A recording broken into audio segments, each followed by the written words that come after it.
Jonesy, business manager, Music Theater Works, and welcome to another Balcony Talk.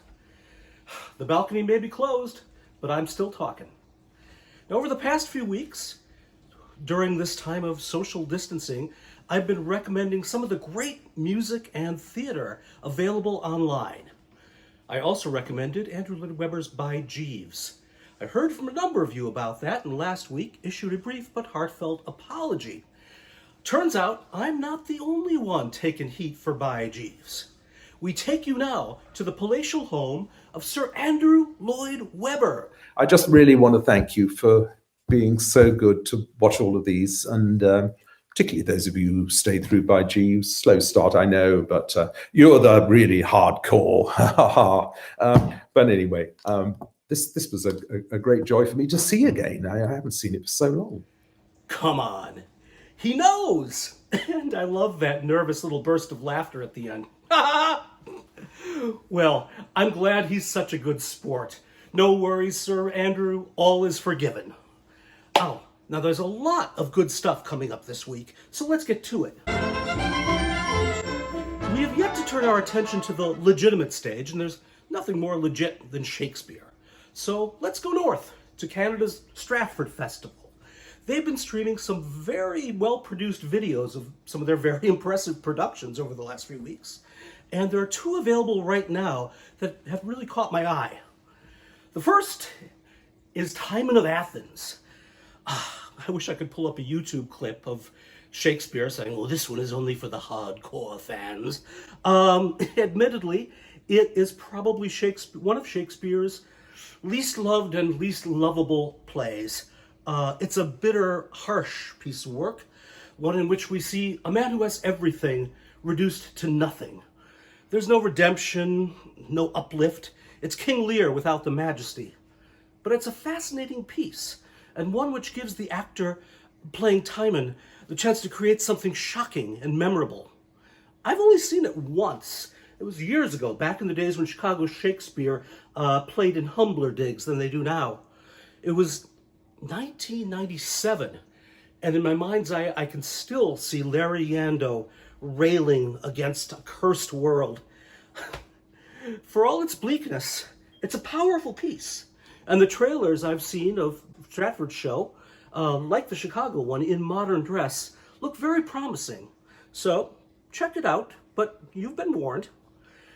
Stratford's other offering is, on the other hand, one of Shakespeare's most beloved plays, his valedictory romance, The Tempest. Now, every new production of The Tempest at Stratford is an event, but this one is especially special.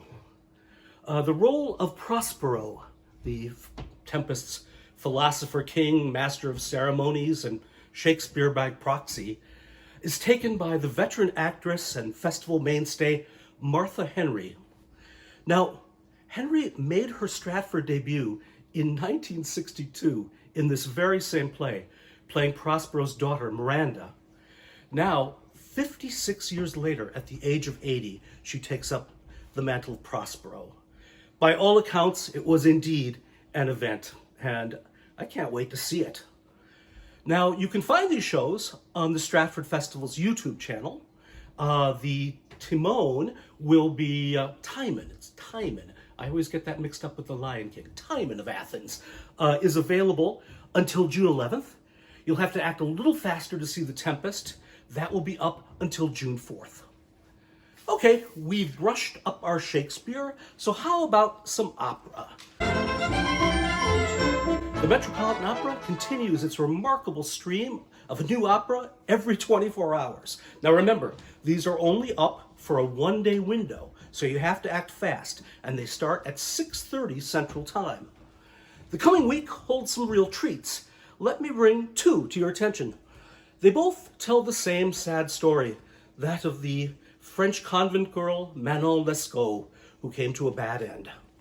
The Abbé Prévost's 18th century novel has inspired many, many stage adaptations, and the Met this week presents the two most popular, Massenet's opera Manon and Puccini's Manon Lescaut. Massenet's earlier opera, appropriately enough, comes first on Sunday, May 24th. The performance is from 2012 and stars the Met's reigning diva, Anna Netrebko. She's ably partnered by that wonderful lyric tenor, Piero Biscialla, and that protean baritone, Paolo Schott. Then, on Wednesday the 27th, comes the Puccini, in a classic performance from 1980, in which the heroine is sung by... Sung isn't quite a grand enough word. In which the heroine is embodied by another great Met diva, Renata Scotto. And she is gallantly partnered by an ideally cast 1980 Placido Domingo. The opera and the productions create a fascinating study in contrasts. The Massenet is quintessentially French, with moments of wit and irony balancing the passion. Laurent Pelly's production, while admittedly a little bit gray, well, actually a lot of bit gray, is detached and sharp. But he still allows Netrebko to let her rip in the big moments. The Puccini, of course, is altogether more Italian, romantic, and the 1980s Met production plays it to the hilt. It's directed by no less than Giancarlo Menotti in beautiful, lush sets by Desmond Healy, who, interestingly enough, designed countless productions for the Stratford Festival. Frankly, Puccini's opera does not tell the story as clearly as Massenet's, but it really gives you all the big moments with astonishingly emotional directness, especially when you have as committed a Manon as Scotto. Full disclosure, I still vividly remember watching this live as a teenager, sitting on the floor in my family's family room in front of our big old console TV set. I still have audio cassette tapes that I made that night of the performance somewhere in my basement. 40 years ago, this last March. Wow. Which just goes to show that these video avatars of live performances can still pack quite a punch and create indelible memories. Do you have any you'd like to share? Frankly, my favorite part of these balcony talks is after I'm done and I open the floor to questions and comments. Do you have anything you'd like to pitch in?